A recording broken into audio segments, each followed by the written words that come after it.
Welcome to Love Lies Chronicles. It started with the laughter.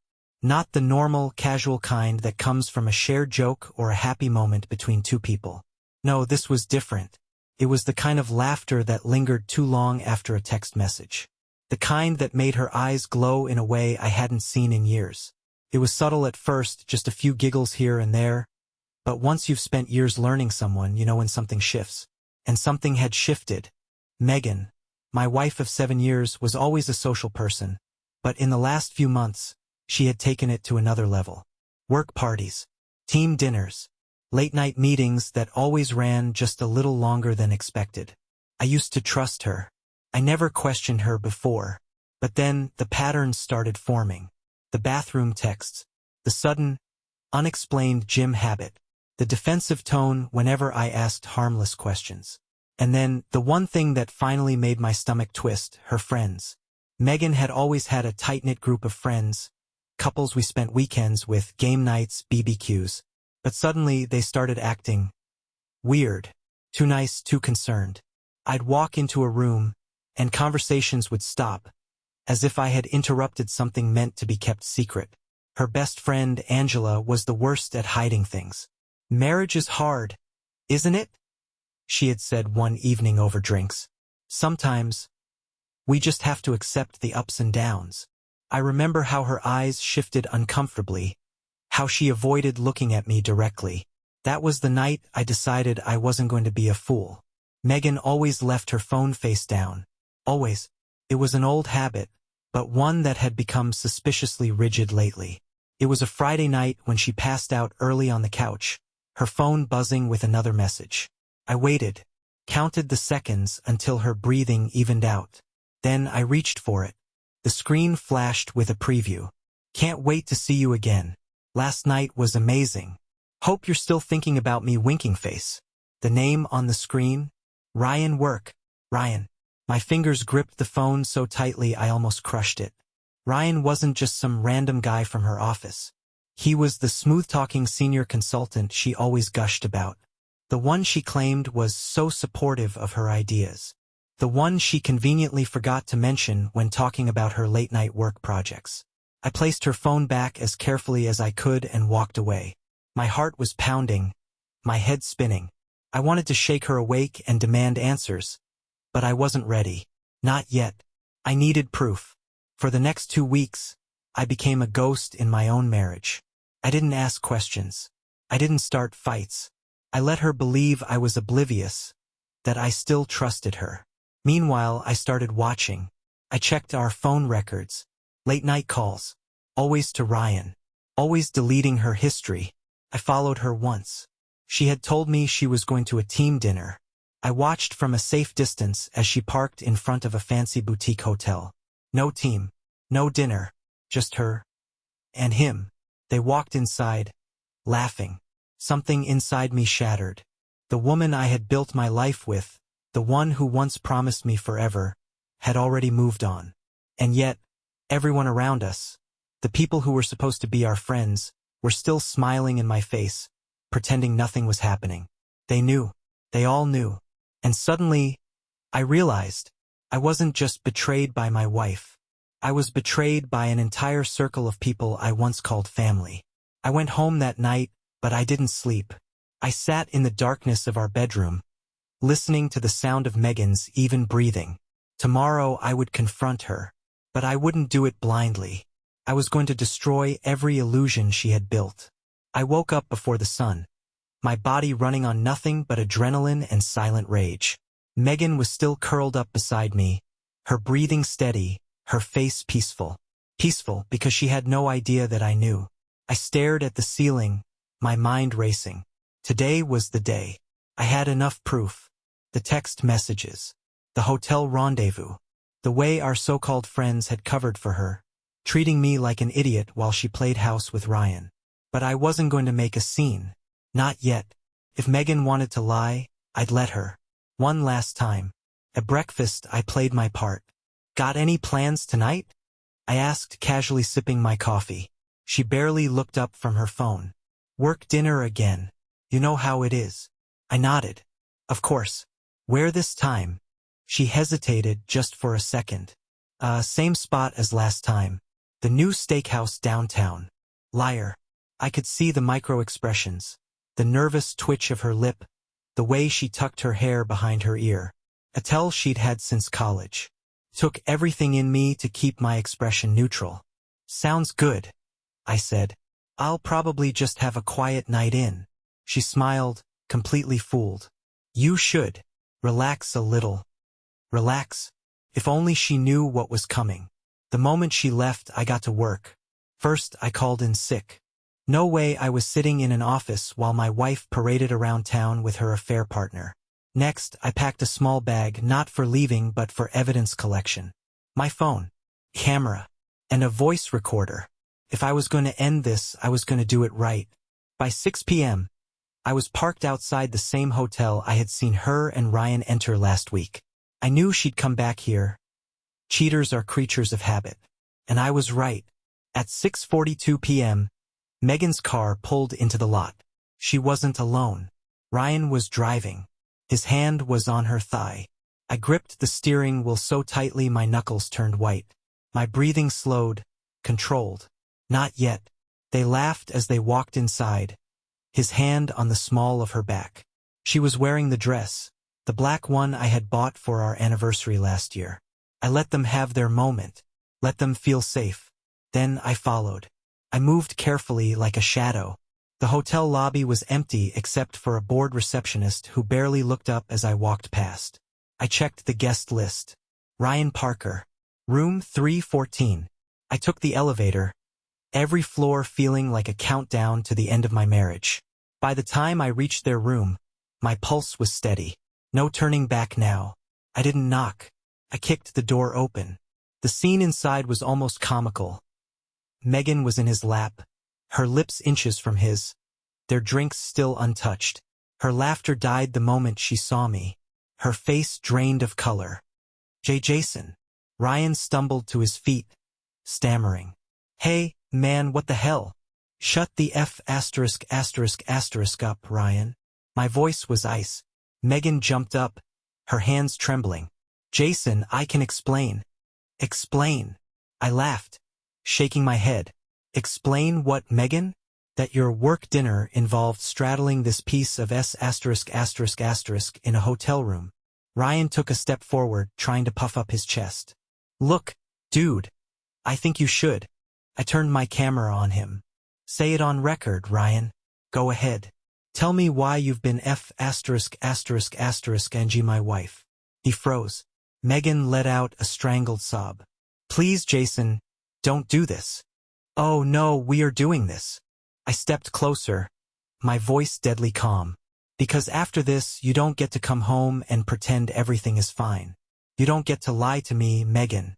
You don't get to manipulate me with fake apologies. Her lips quivered. I never wanted to hurt you.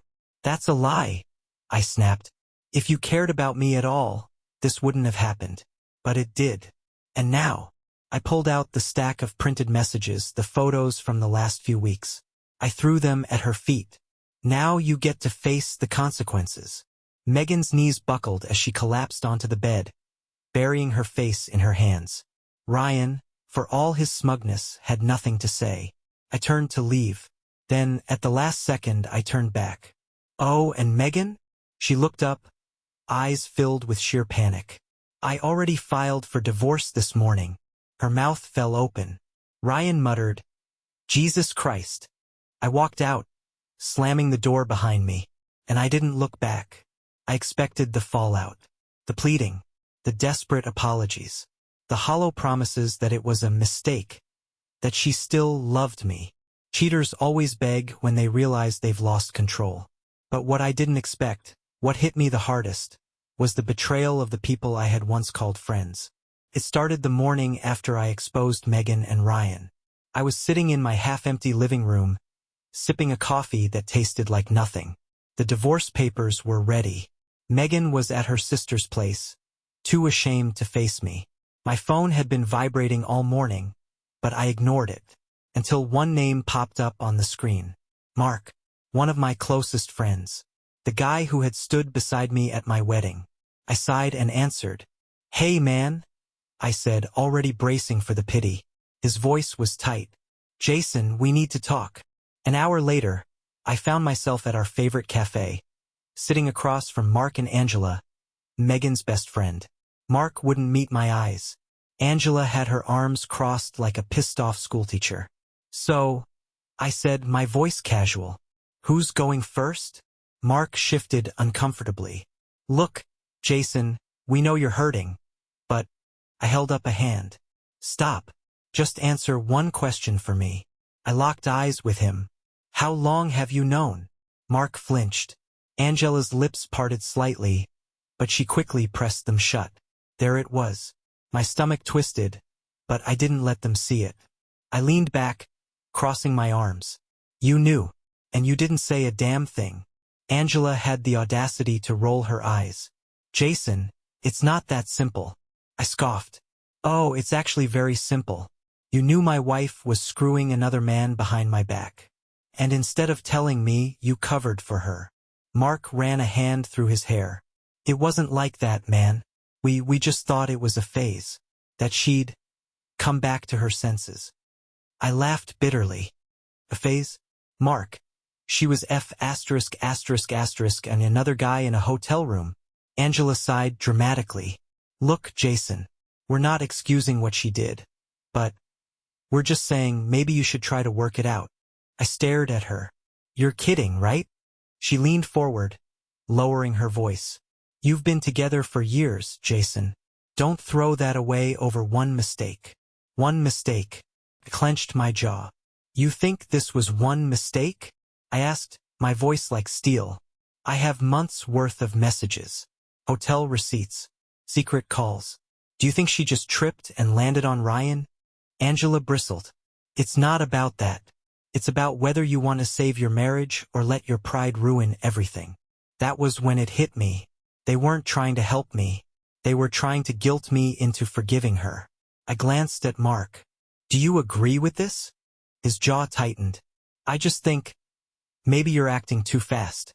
Megan F*** ed up. Yeah. But are you really ready to throw it all away? Throw it away? I leaned forward, my voice deadly quiet. She threw it away the moment she let another man touch her. Angela huffed.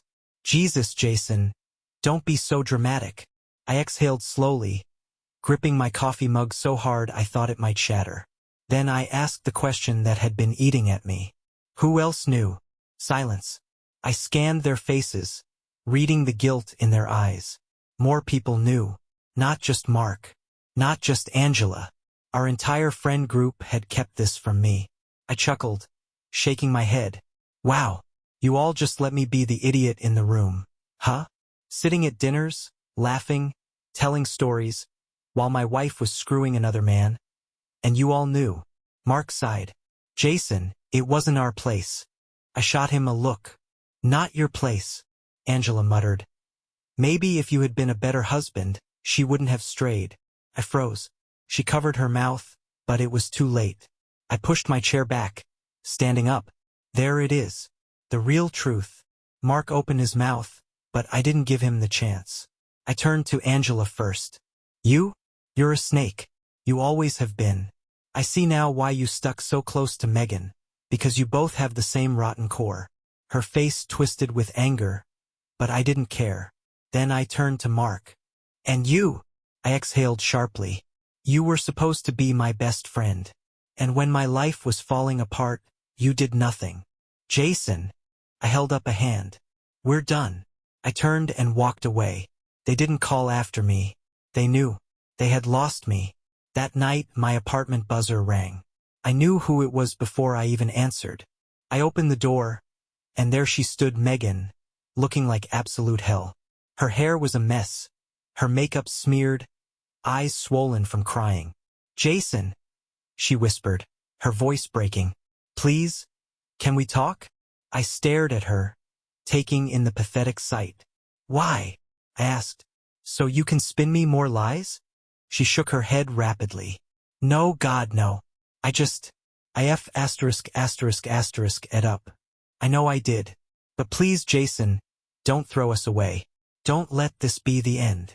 I studied her for a long moment, and then I said calmly, "It is the end, Megan."